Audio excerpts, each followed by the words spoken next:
ತೆಗಿಬೇಕಾಗ್ತದೆ, ಅದು ಅಲೌಡ್ ಇಲ್ಲ. ಇಲ್ಲಾಂದ್ರೆ ಒಳಗೆ ಬಿಡೋದಿಲ್ಲ. ಆಮೇಲೆ ಅಲ್ಲೇ ಬೇರೆ ಅವರೆಲ್ಲ ನಾವು ಒಳಗೆ ಹೋಗಿ ನಾನೇ ಕರ್ಕೊಂಡು ನನ್ನ ಟೈಮ್ ಅವ್ರೇನಾದ್ರು ಅಷ್ಟು ಟೈಮ್ ಇಲ್ಲ ಈಗ, ಅಷ್ಟೆಲ್ಲ ಮಾಡ್ಕೊಂಡು ಫುಲ್ ಟೈಮ್ ಇಲ್ಲ.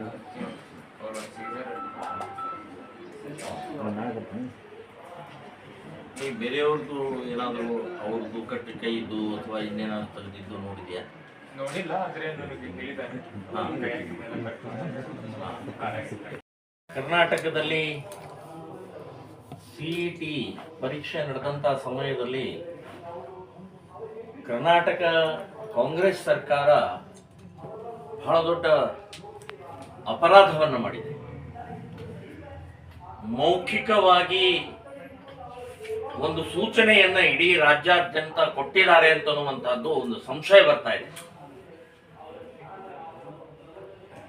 ಜನಿವಾರ ಇರ್ಬೋದು, ಶಿವದಾರ್ ಇರ್ಬೋದು, ರುದ್ರಾಕ್ಷ ಇರ್ಬೋದು, ಕೈ ಕಟ್ಟಿದಂತಹ ಕೇಸರಿ ಬಣ್ಣದ ದಾರ ಇರ್ಬೋದು, ಕಾಲಿಗೆ ಕಟ್ಟಿದಂತಹ ದಾರ ಇರ್ಬೋದು, ಹೀಗೆ ವಿಚಿತ್ರವಾದ ನಡವಳಿಕೆಯ ಮೂಲಕ ವಿದ್ಯಾರ್ಥಿಗಳನ್ನ ಹೆದರಿಸುವಂಥ ಇದೊಂದು ಹೊಸ ತಂತ್ರ ಇದು.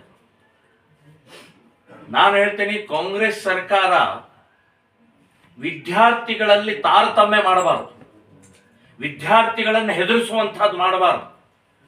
ಅವರ ಜ್ಞಾನಕ್ಕೆ ರಾತ್ರಿ ಹಗಲು ಅವರು ಓದಿರ್ತಾರೆ. ಈ ರೀತಿಯ ಸಣ್ಣ ಬುದ್ಧಿಯ ಮೂಲಕ ನಿಮ್ಮನ್ನ ಜನ ಚೀತು ಅಂತ ಇದ್ದಾರೆ.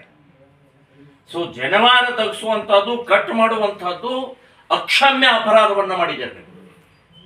ದಾರ ಅಲ್ಲ ಅದು, ಶಿವದಾರ ಅಥವಾ ರುದ್ರಾಕ್ಷಿ ಅಥವಾ ಜನಿವಾರ ಅನ್ನುವಂಥ ದಾರ ಅಲ್ಲ ರೀ ಅದು. ಧಾರ್ಮಿಕ ವಿಧಿ ವಿಧಾನ ಮೂಲಕ ವೈಜ್ಞಾನಿಕವಾದಂಥ ಧಾರಣೆಯ ಮೂಲಕ ಮಾಡಿದಂಥ ಪ್ರಕ್ರಿಯೆ ಅದು. ನೀವು ಅದನ್ನ ಇದು ಮಾಡ್ತಾರೆ. ನಾನು ಹೇಳ್ತೀನಿ, ಇದಕ್ಕೆ ಪೂರ್ಣ ಕಾಂಗ್ರೆಸ್ ಸರ್ಕಾರ ಎಲ್ಲ ವಿದ್ಯಾರ್ಥಿಗಳು, ಎಲ್ಲ ತಂದೆ ತಾಯಿನ ಕ್ಷಮೆ ಬೇಡಬೇಕು, ಬಹಿರಂಗ ಕ್ಷಮೆ ಬೇಡಬೇಕು. ನೀವು ನಾಚಿಕೆ ಮಾನ ಮರ್ಯಾದೆ ಇದೆ ನಿಮಗೆ? ಇವತ್ತು ವಿದ್ಯಾರ್ಥಿಗಳ ಮೂಲಕ ತಂದೆ ತಾಯಿ ಕೀರ್ತಿ, ಸಮಾಜದ ಕೀರ್ತಿ, ದೇಶದ ಕೀರ್ತಿ ಬೆಳೆಯುತ್ತೆ. ಅಂಥವರಿಗೆ ಅವಮಾನ ಮಾಡ್ತಾರೆ ನೀವು. ಸೊ ಇದೊಂದು ದ್ರೋಹ ಮಾಡಿದರೆ ನೀವು. ಈ ರೀತಿಯ ಪ್ರಕ್ರಿಯೆಯನ್ನು ಮುಂದಿನ ದಿನಗಳಲ್ಲಿ ನಡಿಬಾರದು. ಹಿಜಾಬಿಗೆ ಅವಕಾಶ ಕೊಡ್ತಾ ಇದ್ದೀರಿ, ಬುರ್ಕಾಗೆ ಅವಕಾಶ ಕೊಡ್ತಾ ಇದ್ದೀರಿ. ಆ ಧರ್ಮದ ಬಗ್ಗೆ ಮಾತನಾಡುವಂತ ಧೈರ್ಯ ಇಲ್ಲ ನಿಮಗೆ. ವೋಟ್ ಹಾಕ್ತಾರೆ ಅವರು. ಸೊ ಹಿಂದೂ ಸಮಾಜ ಇನ್ನು ಮುಂದಿನ ದಿನಗಳಲ್ಲಿ ಇದರ ವಿರುದ್ಧ ಸಿಡಿದೇಬೇಕಾಗತ್ತೆ ಅಂತನ್ನುವಂತ ಎಚ್ಚರಿಕೆಯನ್ನು ಕೊಡ್ತಾ ಇದ್ದೀನಿ ನಾನು. ಏನ್ ಬೇಕಾದ ಮಾಡಬಹುದು. ಬರೇ ಬ್ರಾಹ್ಮಣರು ಮಾತ್ರ ಜನಿವಾರ ಹಾಕೊಳ್ಳಲ್ಲ, ಸುಮಾರು ಒಂದು 20 ಜಾತಿಯವರು ಜನಿವಾರ ಹಾಕೊಳ್ತಾರೆ, ದಾರಗಳನ್ನ ಹಾಕೊಳ್ತಾರೆ. ವಿಧಿ ವಿಧಾನದ ಮೂಲಕ, ಸಂಸ್ಕಾರದ ಮೂಲಕ, ಸತ್ಸಂಪ್ರದಾಯದ ಮೂಲಕ ಅದು ನಡೆಯುತ್ತೆ ರೀ. ಸೊ ನಾನು ಹೇಳೋದು, ಇವತ್ತಿನ ಈ ಕಾಂಗ್ರೆಸ್ ಸರ್ಕಾರದಲ್ಲಿ ಎಲ್ಲರೂ ಮಾತಾಡಿದಾರೆ. ಮಾನ್ಯ ಮುಖ್ಯಮಂತ್ರಿಗಳು ನೀವ್ಯಾಕೆ ಬಾಯ್ಬಿಟ್ಟಿಲ್ಲ, ನೀವ್ಯಾಕೆ ಮಾತಾಡಿಲ್ಲ? ನಿಮ್ ಬಗ್ಗೆನೇ ಸಂಶಯ ಬರ್ತಾ ಇದೆ. ಈ ರೀತಿ ಯಾರಿಗೋ ಸಹಾಯ ಮಾಡೋಗೋಸ್ಕರ ಇವತ್ತು ಉನ್ನತ ಸ್ಥಾನದಲ್ಲಿ ಓದ್ಕೊಂಡಿರುವಂತಹ ವಿದ್ಯಾರ್ಥಿಗಳನ್ನ ಮಾನಸಿಕ ಸ್ಥಿತಿ ಅವ್ರು ಕುಸಿಸ್ಬೇಕು, ಎಕ್ಸಾಮಿಗೆ ಬರೆಯದೇ ಇರೋ ಹಾಗೆ ಮಾಡಬೇಕು, ಹೆದರಿಸಬೇಕು ಅನ್ನುವಂತ ತಂತ್ರ ಮಾಡ್ತಾ ಇದ್ದಾರೆ ನೀವು. ಯಾಕೆ ನೀವು ಮಾತಾಡಿಲ್ಲ? ಮುಖ್ಯಮಂತ್ರಿಗಳಿದ್ದಾರೆ ನೀವು. ಒಂದೇ ಒಂದು ಶಬ್ದ ಇವತ್ತಿನ ನಡೆದಂತ ಈ ದುರ್ಘಟನೆಗೆ ಮಾತಾಡಿಲ್ಲ ನೀವು.